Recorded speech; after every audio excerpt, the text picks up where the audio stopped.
enensi etwemalizaamu bwerere ebyensi byonna mpewo njerere mpewo nsa abaatemwatemwa n'ebijambiya baweebwa obukadde 250 nga famire ezo z'abantu 25 be battibwa. Wulira ebigambo eyabawa ssente zino yali alina okubeera nga abakuuma wabula oluvannyuma lw'okulemererwa okubakuuma ne battibwa n'abasasula buli famire obukadde 10. Wulira ampuliriza omwaka 2009 amaziga ennaku obudde bwaziba bwabuutikirwa Obuganda. Engineer John Baptist ampuliriza Walusimbi yoyo gwolabakaawo era ono yali Katikkiro owa Buganda. Bw'atyo Ssaabasajja Kabaka yali ayolekera e Bugerere, abasajja baamulemesa ne bamusalako ku mugassezibwa okumpi ne ttawuni ey'e Kayunga. Kakati njagala ojjukire nti kuva mabega abasajja bano bazze bapangapanga era nga batetenkanya okulaba butya bwe basudde Obuganda nga bakozesa abantu abo bennyini Ssaabasajja Kabaka kw'ossa abo abamuliraanye. Kati wulira ebigambo ampuliriza. Pulezidenti asimattuse okuttibwa. Ebigambo byeyongedde okulanda. Kakati nno mu mbeera eno njagala nnyo nzikirize nziremu nkweyanjulire nze Eke Master. Kakati gano n'amalala mangi g'ogenda okulira ampuliriza ate agalimu ebyewunyisa oba oliawo ebyessiwaza ne bannayuganda ebyabatiisizza. Mu lubiri Ssaabasajja Kabaka yalabiseeko kyokka nga Pulezidenti Kyagulanyi Ssentamu Mitembo abasajja amaanyi g'abawedde. Katikkiro Charles Peter Mayiga nkugambye nti ebigambo byayongedde okubeera nga bimuddugalira era ne bakama be yabuliddwa ansa gyawaayo okubeera nga annyonnyola wawaatuuse ku mulimu ogwo ogwamuweebwa oba oliawo okulaba nga bano abavubuka Abaganda basaanyizibwawo mu ngeri y'okulemesa enkyukakyuka. Kakati nno nkusaba n'obuwombe vidiyo eno osooka ogimpeere ekigalo era ompya nja kukusaba osooka osubscribinge ku mukutu gwaffe guno ogwa Eke TV Media Uganda, gwe mukutu ogw'enkyukakyuka ogw'omuntu wa bulijjo. Gye buvuddeko 2018 Ssaabasajja Kabaka yavaayo n'akakasa ensingo Buganda bwe bwali busanguddwa ku maapu, wabula ebigambo byatuuka ne bibeera nga mu butuufu buli muntu abiraba era waaliwo okuwanyisiganya ebigambo. Kyokka gye buvuddeko Katikkiro Mayiga ono yamwanukula ate mu ngeri endala ennyo ng'eringa egamba nti Ssaabasajja Kabaka byayogerako oba oliawo byatategeera. Ampuliriza wenne yagatta akatambi kano Mukama tagenda kukusonyiwa. Mapu ezo Buganda teriimu. Yagenze ludda Buganda yagenze Tanganyika. Ebitundu bya Uganda ebirala byonna bitumanyi nga Busoga, Karamoja, Ankole, Bunyoro n'ebirala byo mwebiri. Naye Buganda teriimu. Oli yaze n'asitula Buganda eno n'agyebagajja n'agenda agikasuka eZaire. Yagijjeeko atya? Buganda teriimu. Kaakati naawo nze wenneebuuza mazima nti kiki ekigendererwa, sinnaba kumanya kiki ekigendererwa. Tosobola kugamba nti Buganda teri ku maapu. Kiringa oli bw'anaagamba nti Bulange teri Mmengo. Nga yiiyo buli omu agiraba yiiyo nga teriiwo Mmengo. Awo nno njagala okugumya Obuganda nti Buganda ku maapu ya Uganda kweri. Kale nzikiriza nkwaniriza butereevu nnyo gwe nawe naatwegasseeko. Weebale nnyo, weebalire ddala, kyokola kya ttendo nnyo.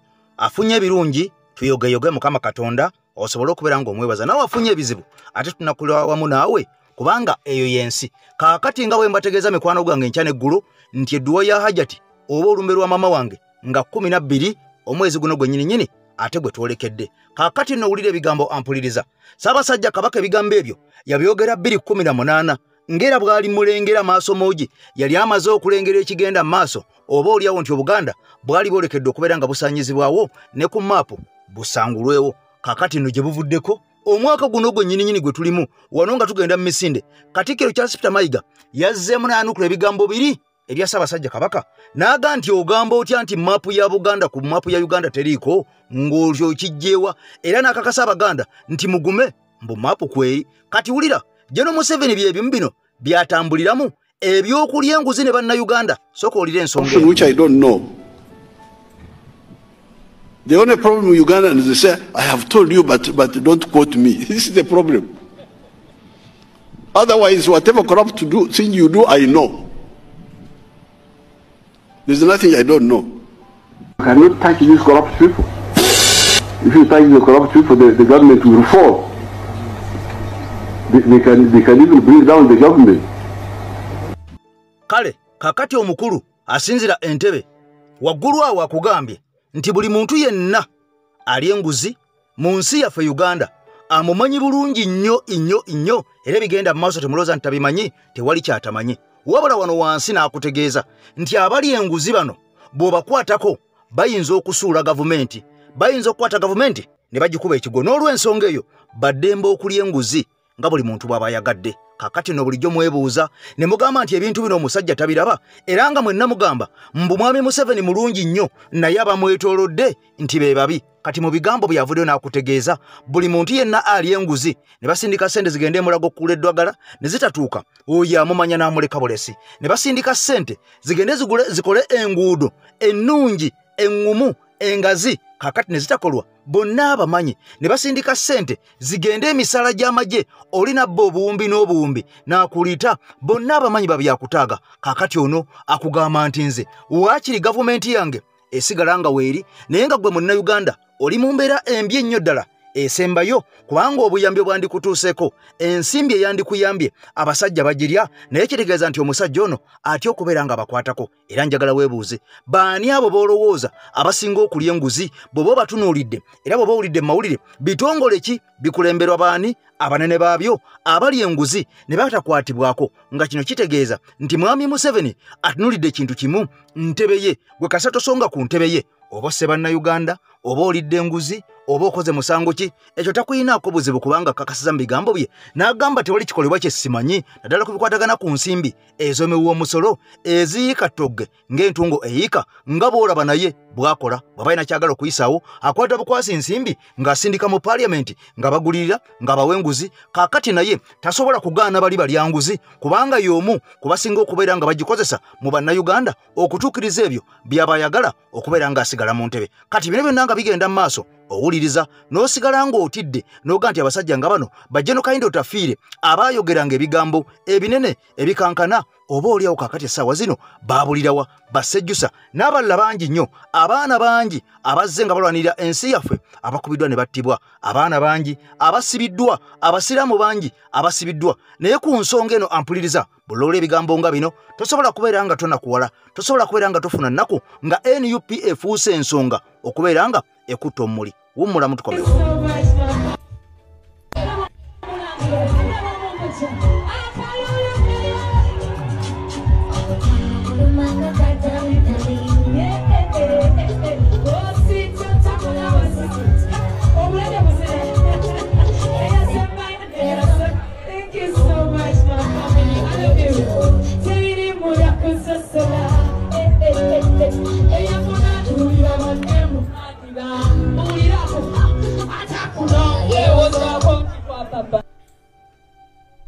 butereevu kakati nno tumaze okubeera nga tukkalira butereevu nnyo mu ntebe yaffe emabega w'omuzindaalo muganda wange Kakeeto Seguya wali e UK kakati nno ebigambo kambisimbule bulungi nnyo bikutuukeko awo wooli nga ne sisita oyongera okumusabira essala Patricia Kakeeto asobole okubeera nga asukwa olwadde obumbala embiriizi kakati nno mukwano gwange ampuliriza natandise nga nkugamba nti famire ez'abantu abaatemwatemwa ebijambiya era nga bino ebijambiya byateekebwa ku Alan Sewanyana kw'ossa kakati omugenzi amanyiddwa nga yali MP ow'Ekawempe North Muhammad Amin yes Muhammad ampuliriza kakati oyo eyaddibwa mu bigere Muhammad Segirinya yali MP eyaddibwamu omusajja amanyiddwa nga Elias Luyimbazi Nalukora kakati nne ebijambiya bino okusinziira ku gavumenti bagamba nti omusajja Muhammad Segirinya n'omusajja Alan Sewanyana be baabikulembera okutematema n'okutirimbula okutugumbula okusanjaga n'okusanyawo bannayuganda mu bitundu ebya Great Masaka era abantu abawulira ddala 25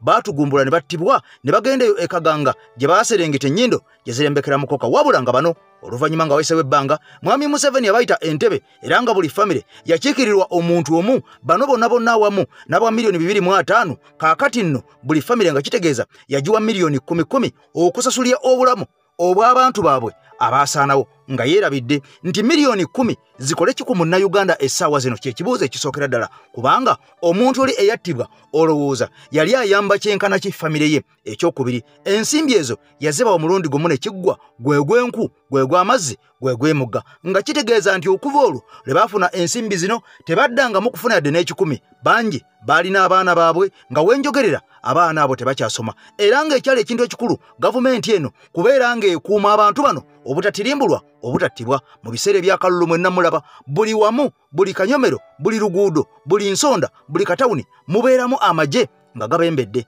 Abaffe twebuuza security eno eyiibwa mu kalulu ako eragawa okuuma bannayuganda obutattibwa ne mu biseera ebitali bya kuuma kalulu. Abaffe twebuuza security eyo eragawa nga bannayuganda bakubwa amasasi enkya n'eggulo obulamu bwabwe ne bubagendako. Abaffe twebuuza bw'obanga olayira okuuma bannayuganda bwe babeera nga battiddwa n'obeera nga obwadde obwo obuswazi olwo ensi yaffe eba eragawa. Kati bino byonna oyinza okulowooza nti okuweebwa kwa ssente okwo kwe kwamala buli kimu nga wenjogerera abantu bangi abakyafa ne tasobola kubeera nga tuyisa ku mawulire wano ne tasobola kubeera nga obimanya naye famire zaabwe ne zigenda bwe zityo. Kirungi okukompasetinga famire ezo ez'abantu abattibwa naye ekyebuuzibwa abaffe ensimbi ezaabaweebwa ddala obanga otudde ng'oli muntu munnayuganda ng'oyagala ensi yo ng'omanye nti obulamu tebuzzikawo olaba nga miliyoni 10 ze zimala famire. Ampuliriza ebigambo bino bikulu njagala nnyo tujjukire muganda waffe essaawa zino ali Bulaaya amayiddwa nga Uganda empya ku nsonga eno yayogera ebigambo bino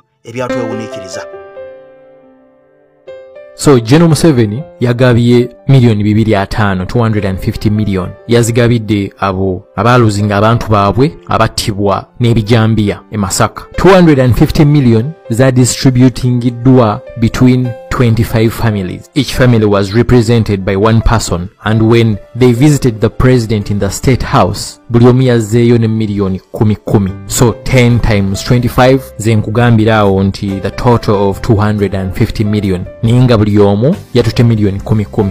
Before even I start, banayi tukole nnyo ate obwavu bubi. Ekintu kye bayita obwavu bubi nnyo to one extent, and there isn't a big difference between poverty and prison, because in prison you are forced to do things without your consent. You have to follow the law, you have to follow the rules there. Byonna teweyagalidde. But have you ever realized ebbanga lyonna ly'omala ng'oli mwavu ebintu by'okola mu lunaku lwo ebisinga oba tobyagala kubikola naye obikola because you have to do it, because you have to earn a living. And this applies mu nsi yonna. Almost 80% of the population wake up every day to go on the job that they hate every day, but they have to be there, they have to work, because if that check does not come in at the end of the month, they will not survive, the families will not survive. Obwavu bubi ofiiriddwa omuntu wo, maama, taata, especially abaali ba providers ba family bakuwadde milioni 10 ku Uganda y'ennaku zino, naye ozikutte milioni 10 ezo. Sikunenya naye simanyi oba weebuuzizzaako nti akuwe milioni 10 ye yali alina okuprotectinga, akuwe milioni 10 ezo ye yali alina okuprotectinga, akuwe milioni 10 ezo ayina amagye gonna, ayina security ey'amaanyi era nga often agyewaanisa, ayina okuprotectinga yewe yali aprotectinga ekintu kye. Ngamba akalulu buli mu kifo mu Uganda mwonna mwalimu ow'amagye. Mujjukire akalulu nga kaakaggwa oba ebiseera bye twalonderamu mu byalo eyo wansi nga buli gy'ogenda waliyo ow'amagye everywhere. Security yali tight nnyo olw'okuba yali akuuma ekintu kye ekikye. So waba akuuma ekintu kye, security ebeerawo wonna w'agyagalira. Akuwadde milioni 10, simanyi oba ozikwata oli musanyufu, simanyi oba ozikwata olw'okuba toyina choice, simanyi oba ozikwata ogamba era newe sitaazikwate omuntu wange yafudde kati kammale gazikwata, naye simanyi oba bino obirowoozaako nti azikuwa oyo yali alina okuprotectinga, nti oyo akuwa milioni 10 yali talina kulinda bantu kutuuka 25 oba 3, nti yandi reactinze nga kyakola kati nga baakattako abantu nga 5 oba 2 oba 3, because every life matters. Naye nnamba eweze kati mwaba visiting the state house baneesibanenya. I do not have anything against you, I'm just speaking out my thoughts. Kale nno 250 million ze zasaasanyizibwa n'okugabibwa eri bannayuganda abo abattibwa abantu baabwe ku lw'ebijambiya, wabula nga bano bonna baafuna milioni 10 buli maka, nga ne wenjogerera essaawa zino abantu abalina program ez'okutereeza amaka gaabwe okwongerayo future yaabwe n'okulabirira abaana baabwe baasaanawo baagenda ekaganga tebaliddamu kulabwako era nga n'ensimbi ezaabaweebwa nakugambe gwe gwenku gwe gwemugga. Kaakati bino byonna nga bigenda mu maaso gw'okufaako si nsonga eri gavumenti yadde n'akamu n'akatono, kyokka nga gavumenti ezisinga tuze tuziraba nti zirwana nnyo okulaba nga abantu baazo bali bulungi nnyo, bali mu mbeera ennungi, balya bulungi, bajjanjaba bulungi, basoma bulungi, balina amasannyalaze, balina amazzi amayonjo buli wamu buli kanyomero, balina enguudo ennungi, emirimu gyabwe nga gitambula bulungi, ng'enguudo nnungi, abasuubuzi ng'emisolo mitono. Kaakati mu Uganda kyekiri opposite kyennyini okusinziira ku ebyo bye nkutegeezezza. Kaakati no bino byonna nga bigenda mu maaso, omusajja General Museveni yenna gagga yandibanga asingira ddala mu Afirika, mu Afirika yonna, oba si kyekyo mu bapulezidenti okwetolola ensi eno y'omu ku bali ku mwanjo ennyo abasinga okubeera nga bagagga bavundu. Jjukira nti ono yavaayo n'akutegeeza nti afuna 3 miliyoni 3 buli mwezi gwe musaala gwe. Woolaba obalabalamu 3 miliyoni 3 zaafuna buli mwezi, bw'oba ogassegase emyaka 38 zaafugidde eggwanga Uganda n'ogatagata ensimbi ezo ojja kufuna miliyoni ezitasukkana mu buwumbi. Oba oliawo ampuliriza obwenkanankana n'ebyobugagga bino byogenda okulya omusajja ono byafumbekeddemu, byayinanga bibye, byayinamu omukono, era nga kigambwa mbu n'ebirala bingi nnyo nga zaakeedi n'ennyumba obuyumba ezipangisibwa za apartments empitirivu ennyo omusajja ono mbw azirina, naye nga bino ebisinga biri mmanya ng'abantu sekinnoomu bannayuganda abotayinza kusuubiriza, botayinza kulowooza nti ebintu bino byabwe, wabula okusinziira ku bigenda mu maaso omusajja ono gw'olaba omugenzi kakati essaawa zino yatuwa lisiti. Saagala obeerenga weerabira, saagala obeerenga weerabira, njagala obeerenga ojjukira ebigambo by'omusajja ono. Omusajja ono yafa era yakomawo n'aziikibwa mu Uganda. Jjukira nti ono yali awangalira mu ggwanga erya Australia nga gy'abeeranga era ono y'omu ku badokita abasinga okubeera abakugu ennyo mu mitima, naye nga yafundikira afudde musajja wattu. Era ono yayitibwako okujja Uganda abeerenga yakulya Mulago Hospital, yabigaana kubanga okusinziira ku bigenda mu maaso ne regimu ya Mwami Museveni yagamba tayinza kulya mu environment nga eno. Kaakati ono yatuwa bwino ku byobugagga ebikyasinze mu Uganda byonna ng'omuntu abiina muntu omu Mwami Museveni kussa abantu abamwetolodde, abako, ab'emikwano, eŋŋanda ze, batabani be, mukyala we ne baganda be. Kaakati nga byonna Uganda buli wootunula ebintu ebyo byabwe bingi byajjibwa ku bantu okusinziira ku musajja ono. Abaali bannannyini byo abaabitandikawo ne bibaggyibwako kifuba, abasajja bano ne babitwala. Bwe kiba nga si kifuba baakosa enkola eya privatization mu magezi awo ebintu bino ne babyeguza nga batugamba nti abasajja abalala babiguze, naye nga si byabwe. Mwenna muze muwulira Umeme bannannyini waayo bava South Africa, wabula bakugamba nti Umeme yajje n'omuhoozi Kainerugaba mu butuufu bwennyini eyagikwasibwa, kyokka nga wadde ne contract yayo kigambwa mbu yawaddeko oba yafuuse expired. Kaakati ate a company eno eya Umeme ate erina okuliyirirwa omusimbi n'omusimbi, oba oliawo ampuliriza okusinziira ku bigenda mu maaso. Kaakati ebintu bingi ebyakyusibwa omusajja ono yabyogerera nga bw'olaba Mango oba Uganda Telecom, bintu bingi nga Walidi byakyusibwa amanya essaawa zino nga biyitibwa amanya malala nnyo okusinziira ku ago agaabiyitibwanga. Kaakati nno byonna ngenda bikuusooka obiwulire, njagala otule wansi okwate ekkalaamu, okwate olupapula, okwate erikooda, ebintu bino byonna obisindikirewo omuntu oyo gw'olaba awagira regimu, omubuuze ffe tufunira mu wanga bannansi nga bannayuganda ng'obugagga buno bonna bw'olaba bwa muntu omu, mukyala we, mutabani we, eŋŋanda ze ne mikwano gye abamwetolodde. Nze Eke Master mabega w'omuzindalo, omulongo wase omuluutansozi, mukooneko ku kizibu kyonna ky'olina ekya buli kala, ono anaakuyamba. Wulira emboozi eno. Either Museveni himself or his family will take some hotels. Akamwesi is owned by Salim Saleh and Hope Mwesige. Aya Hotel is actually owned by Yoweri Museveni. JM Hotel is owned by Janet Museveni.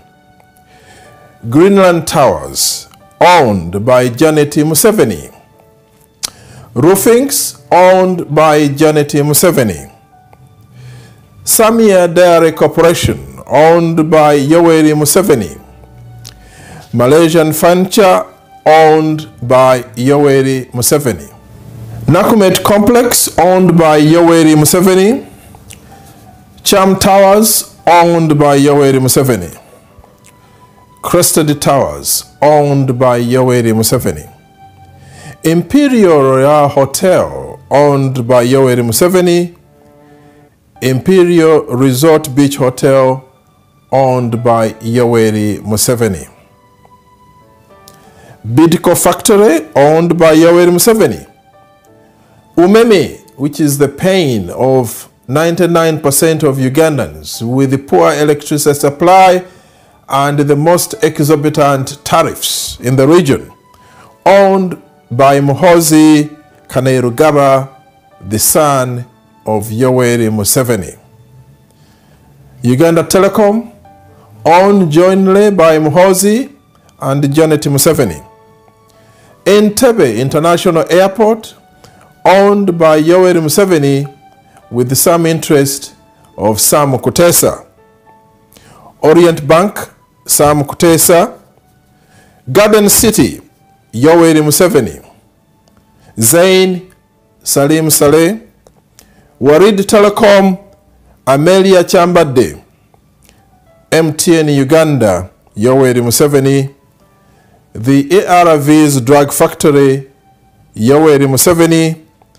Speak Resort Munyonyo, Yoweri Museveni. WBS Television, Yoweri Museveni. There are many, many, many others. And for most of these properties, Yoweri Museveni and his cronies did not earn these businesses, did not establish these businesses from scratch as a normal businessman would do. Either they took over in the guise of privatization, or they took over from individuals like the former Greenland Bank, stolen from the owner and proprietor, Chigundu, or using other people and using government money, pretend that these are national assets, when actually behind the doors they are owned and controlled by none other but Yoweri Museveni and his family. Many of you know that Stanbic Bank is owned or controlled in the majority by Yoweri Museveni and Janet Museveni. The Kalangala Palm Project, where thousands of people were displaced, their land taken, and poorly compensated, if at all, owned by Yoweri Museveni. Apart from those properties listed, there are hundreds and thousands of other properties, particularly shop arcades, land holdings, private residences, which are perpetually on the surface owned by Ugandans, for example, Chirumira, but in real fact are owned by Museveni, and these are just a front. The money earned, they take a percentage, and the big bulk they take back to their master, Yoweri Museveni. Needless to say, such properties and such businesses don't pay tax. And if they do, it is minimal tax. This is the current state of Uganda. One would remember the privatization process and many parastatal bodies which were the pride of the nation, which were the backbone of the economy of Uganda, were blatantly stolen by dictator Yoweri Museveni and his cronies. The proceeds from these enterprises, so-called sale of enterprises, was never known. And Uganda as a country did not benefit. In fact, now, dictator Yoweri Museveni has got the audacity to publicly say he's a rich man. Many of us who knew Museveni when he came out of the bush, we knew he didn't even have decent shoes. We knew that he did not even have a decent house in Rachitula. And during the Bush War, he did not have a penny. The money was collected by Ugandans hoping to salvage their nation, not knowing that they are jumping from the frying pan into the fire. One of the biggest backbone of fraud, theft, and corruption in Uganda is Museveni's brother, Salim Saleh. I've mentioned just a few things that he owns. But some of you may not know that this goes much, much deeper. When Museveni came into power, he devised a means of starting what was called a security company, Sarasen. Now, this is a force behind evictions, behind looting, behind theft, behind arms dealings, and behind invasions around the eastern Great Lakes region. Sarasen is known to have armed deals, illegal armed deals. Sarasen is known to be at the forefront of the looting of minerals from the DRC. And Sarasen is known to be at the forefront in now stealing and dealings with Southern Sudan. Salim Saleh owns 45%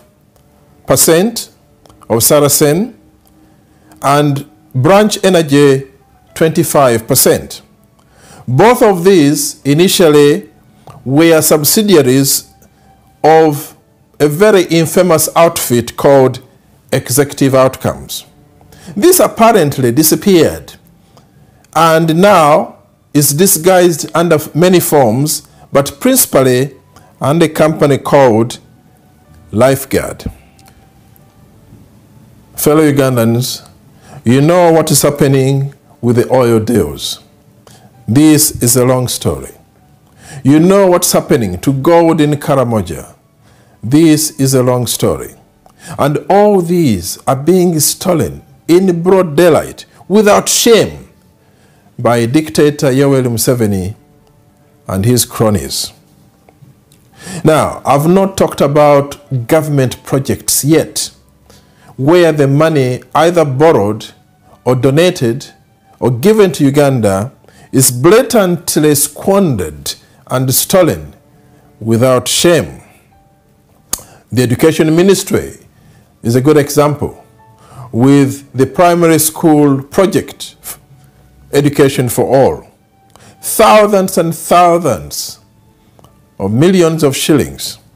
It is estimated that about 600 billion has been lost in the Ministry of Education, and a big bulk of that under the stewardship of Jim Muhwezi, who now has been brought back into cabinet. The office of the Prime Minister has been in the news for quite some time now. Estimated 50 billion Uganda shillings. The infamous Basajja Balaba has been given more than 300 billion in facilitation of one way or the other, not counting the illegal activities and evasion of taxes that he enjoys because he works for Yoweri Museveni. The NSSF saga, estimation of about 3 billion Uganda shillings. Compensation to the Harper Group, 25 billion. The CHOGM, or Commonwealth Meeting Project, over 300 billion Uganda shillings disappeared somehow, and there was nothing much to show for it. Global Fund money, everybody knows, and the Gavi money in the Ministry of Health, both of which amount to about 620 billion Uganda shillings. The Temangalo saga, land saga, which involved the former Prime Minister Amama Mbabazi, 11 billion. NAADS, 2.7 billion. The Uganda Electricity Board, when it was dismantled and broken up into Umeme, from the beginning to now, so far has cost the Ugandan taxpayer more than 900 billion Uganda shillings, which should have rightly been used for the Ugandans. To date, ladies and gentlemen, the Identicard project has swallowed more than 625 billion Uganda shillings. And even up to now, there is nothing much to show for it. And no one is making noise, and no one is being prosecuted. In the Ministry of Finance alone, it is estimated that in 1 year, 2012, more than 450 billion shillings was not accounted for. Now, that is 1 year only. So if you add up 400 billion every year for the last 15 years, how much more money has been stolen without accountability? The Internet Broadband Project, by now, it should have covered the whole country. But up to now, more than 250 billion Uganda shillings has been sunk and lost, and there is nothing much to show. Initially, under the stewardship of Minister Mulira, he has never been prosecuted. He has never been investigated. I can go on and on and on. There is the pension scandal. There is a railway network in East Africa and a modern port, or supposedly, at Bukassa on Lake Victoria. These supposedly took, or a lot of money was injected into this project to the tune of 8.5 United States dollars, billions, not Ugandan shillings. Of course, many of you know about the road projects. Currently, everybody is talking about the Mukono Katos project, which so far has swallowed more than 170 billion. But there is more. More roads have been planned over the last 25 years, and nothing has been delivered. It is estimated that the amount of money that has been stolen under the guise of roads is more than 3 trillion Uganda shillings. As we speak, former Minister Nasasira is a free man, and he has not been investigated. Ladies and gentlemen, I could go on and on. I've not listed the cash money that has been stolen. I've not listed the cash money that is now kept offshore. But we have records. We have information. We have investigated the dictator Yoweri Museveni, and we speak with the confidence. Unfortunately, he does not act alone, and he's got some godfathers in other countries. That's how he manages to do all his deals. But I'll concentrate myself on the Ugandans. Fellow Ugandans, this money alone, if it was realized, is enough to fund the national budget. Is enough to buy enough medicine for the hospital for the next 5 years. Is enough to renovate the roads. Is enough to reduce the deaths from children suffering and mothers dying during childbirth because there are no proper facilities. Now, I want to appeal to you.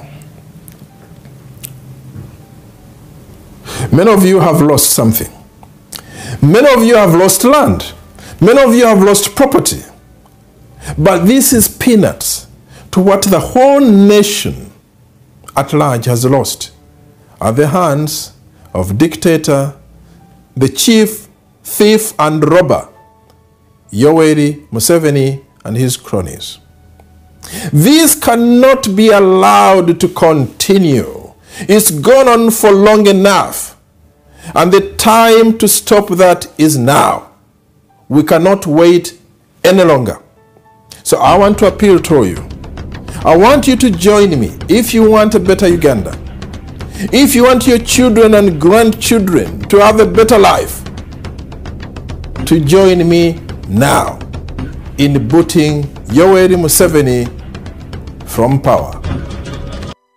Kale nno maama wali mu ggwanga lya Switzerland ebigambo biwulidde abasajja beegaggawaza ku kusambuto zaabwe era bannayuganda mwenna David S. Wamala mu ggwanga lya US ebigambo bitambula bwe bityo yongera okusindika message nga bwe tugenda okuzanya message ey'omusajja no David S. Wamala nga tumaliza akatambi kano nkugambye abasajja bano tujja kumalako tujja kuwangula kati bino benanga bw'obiwulidde timuliimu kizimbe na kimu ky'owulidde nti kya musajja mayiddwa nga kakande era owulidde abamu ku abo bakirumira nti bakozese obugagga bwe balina tebubangako bwabwe yadde n'akamu n'akatono omusajja BMK yali mugagga kaakati ebibugagga bye mwatandise okulyanga abasajja bagamba bagenda kubeera nga babyeddeza bano n'abalala bangi bannayuganda abazze nga baggyibwako ebintu byabwe ku regimu eno eya Mwami Museveni era nga bangi baafa abasajja bato nga baava lunkupe ng'omusajja omugenzi Sulaiman Kyuggundu eyali nannyini w'ebbanka emayiddwa nga Greenland Bank essaawa zino ekizimbe kimuyita Kyamutawaze kyali kya musajja oyo kaakati banka eyo okusinziira ku bigenda maaso n'omusajja nga bw'ategeezeza ensi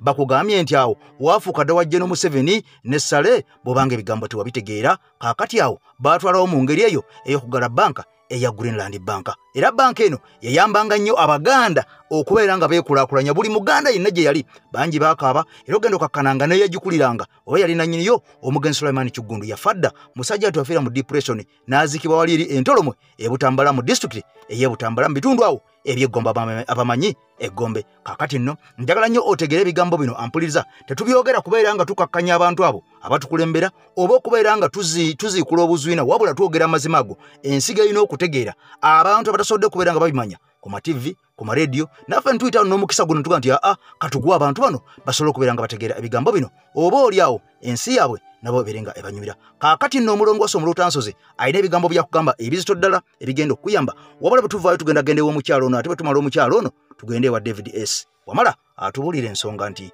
tujja kumalako tujja kuwangula mwena mugume. I salute you. I sign out for now. Bye bye. Ebigambo bino bituuka eri omuntu yenna ng'ebizibu byakukwatira mu manvu ng'ogezezzaako buli wamu okubyetakkuluzaako wabula n'okootakoota mu gaabwanda. Omulongo wa Swanga mu Luutansozi akusabye okkalire kubanga Zebulembe okukunaazaako amaziga ng'oyota ku byoto bye kafuumuula bibamba. Gwe wenna ng'ogobye ku mpapula ezifuluma eggwanga nga byagaana. Koba ebweru wa Uganda ng'obutuuze bugaanye. Amaka gakulemye, emirimu gitabuse bizinensi ekunyiye. Omulongo wa Swai mutuufu okukuwonya embeera yambula butuulo ng'agenda kukumira ku byoto. Kuba ku ssimu nooti 7552 28 nooti 910 awo mube butoola n'omuluutansozi olwo yalambulula ebikutte entimba n'emigadde wanaakuwunzikira nga weeyagala ng'ebiiri gye ebitannaba kugwa kyankooto.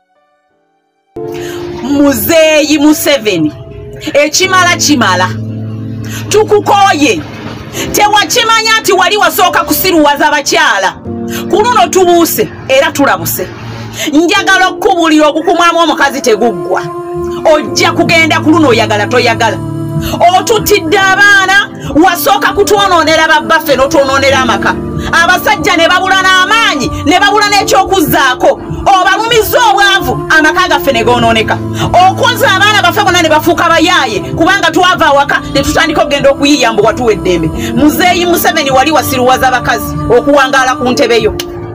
Sebo mukama wange mu bitiibwa byo namwe nnaba muntu nsolo bakanywa musaayi abamuli emabega bagambe mumugambe emmeseji yange eno nti omukyala yagambye oba abakyala bagambye nti ku luno abakyala tuduumidde tukooye otutidde abaana omalidde abaana baffe makomera oyiyo omusaayi n'omusaayi naye Museveni ne generation eriddako na buli mwana omuto awulira ng'akooye n'omwana atambula ku kkubo ng'ayimba change n'omwana atambula ayimba people power. Lwaki olowooza toveewo? Njagala okubulira wali wasiruwaza abakyala emabega yonna, wali wasiruwaza abakyala, wali wawagirwa Buganda naye wali wawagirwa abakyala kubanga ku luno obukumiddwa abakyala tegujjako.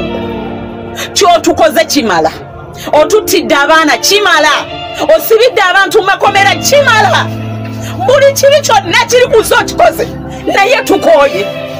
Ffe tuyiwa omusaayi nga tuzaala abaana, ffe tuyiwa omusaayi nga tuzaala abaana baffe bw'omalidde makomera. Abaana b'abantu bate bantu mmwe muleme kulinda kimale kutuuka wuwo bantu mmwe wulira obulumi ng'omwana wa munne ali mu kkomera wulira obulumi ng'omwana wa munne amenyeka amagulu nammwe mwenna abakulembera muzeeyi nga mumulagira ekyokukola ekikyamu amazima gali nti ensi ekooyi kaabe mwana wa myaka 2 omusanga ayimba change please tuwabudde twesonyiwe ogenda tuttaffe bamyaka 3 bamyaka 4 ojja tumalawo gwe kyolowooza naye n'abaana baffe n'abaliddawo bonna bakooye ogenda tufuga emyaka 10 gw'osuubira tufuga emyaka 10 ye gwani yagamba nti obufuzi bwa Uganda bwansikirano lwaki totuleka omuntu olwogera ku kitolo ne bamutwala ne bamuggalira omuntu olwogera ku mazima ne bamutwala ne bamuggalira tetulina nguudo tetulina malwaliro ffe tufiina muleeba lwaki totuleka wagenze kukola bipaadi ebigenda okwonoona abaana baffe n'obutazaala kiki ennyo naye otulemerako lwaki temutuleka ne mutuvaako ne mugenda ne twekolera choice wateekawo byakulonda abantu olulonda n'obatta abantu olugenda okulonda n'obasiba kiki ennyo lwaki temutuviira lwaki temuwa abantu mirembe omuntu yenna mu nsi akolerera mirembe lwaki mweyagaliza gwe maama Janet Museveni naawe ozaala abaana era wali oyiye ku musaayi n'ogamba nti ogenze muleeba bagambe nti omwana owuwe ye mwana fe abaffe tuseseme baseseme gwolowooza abaana b'abantu abalala bakwate ne babawanda obayise malusu oba peyini tebayitamu eyo gye wayitamu gwe omwana owuwe yepaadinza ebipiira bye wataddewo by'ogamba nti abaana be baba bepaadinza mu masomero buli mulimu gwonna gwammwe buli ali mu buvunaanyizibwa byonna bwammwe bannange kiki yekyo n'omuntu olunaavaayo n'ayogera nti oyo bamuleete nti oyo babunone nze ne bwe nnaaba ngenze nja kugenda naye n'omwana nga akimanyi nti tuli bakoowu n'omwana w'omulala akimanyi nti tukukooye ate ekyokukoowa si lutalo omuntu ali enkoko n'agikoowa naye ate gwe ofuusa ebijanjaalo ebirimu ne kawuukuumi tukukooye amazima tukukooye bukooyi tetulina musango naawe ne bwona otutumalawo n'abaliddako era baligamba nti bakooye tuleke bulesi tambula butambuzi ogende mu mirembe ne famire yo yonna yonna bye mulidde bimala tewali kukkuta lututo terukkuta temujja kukkuta kusinga awo mutaamaana b'abantu abali mu makomera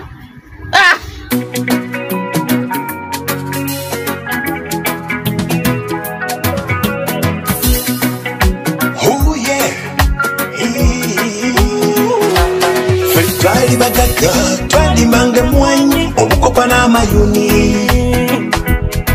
laba omuwemba pamba ne fanira byafuka lugero bakitaffe bajjajjaffe luli babanga balimi byaddala weraba okuyiga ebyo byafuka lugero ate bibiro binonya byonna maama byakwawo ebitundu byaffe by'omunda kati bakutundo kyasiza ddala ani aliteresa Uganda yaffe nekotwekeze amaaso mu bisaayo kuba abasajja bakambwe gyalaga mbuzani aliteresa Uganda yaffe nekotwekeze amaaso mu bisaayo kuba abasajja bakambwe gyalaga kati bakirya kyere ngeseraba naye tuddukira tulope emisango bayamba saidi eyalidde kwegamba yetooloola dda mubatukulembera eyeyo yekansa mazima otuula mu njuyo nonoonya oddukira nga mpaawo amasiga gakulukuta ku bantu b'erubiki be bamenyera amayumba olina okulajana babalanga kimbu bali mu ntobazi kuli be babaako kye bayisawo muntu wa wansi abonaabona ffe tuli kikiye twafuuka bisasiro mu maaso gaabwe kulira emiranga mazzi ga biwoobe ku bantu b'ekiteesi abafiira obwemage awatali kusasulwa wadde okuliirirwa ku famire zaabwe mu Uganda ekyokufa kifuse kya bulijjo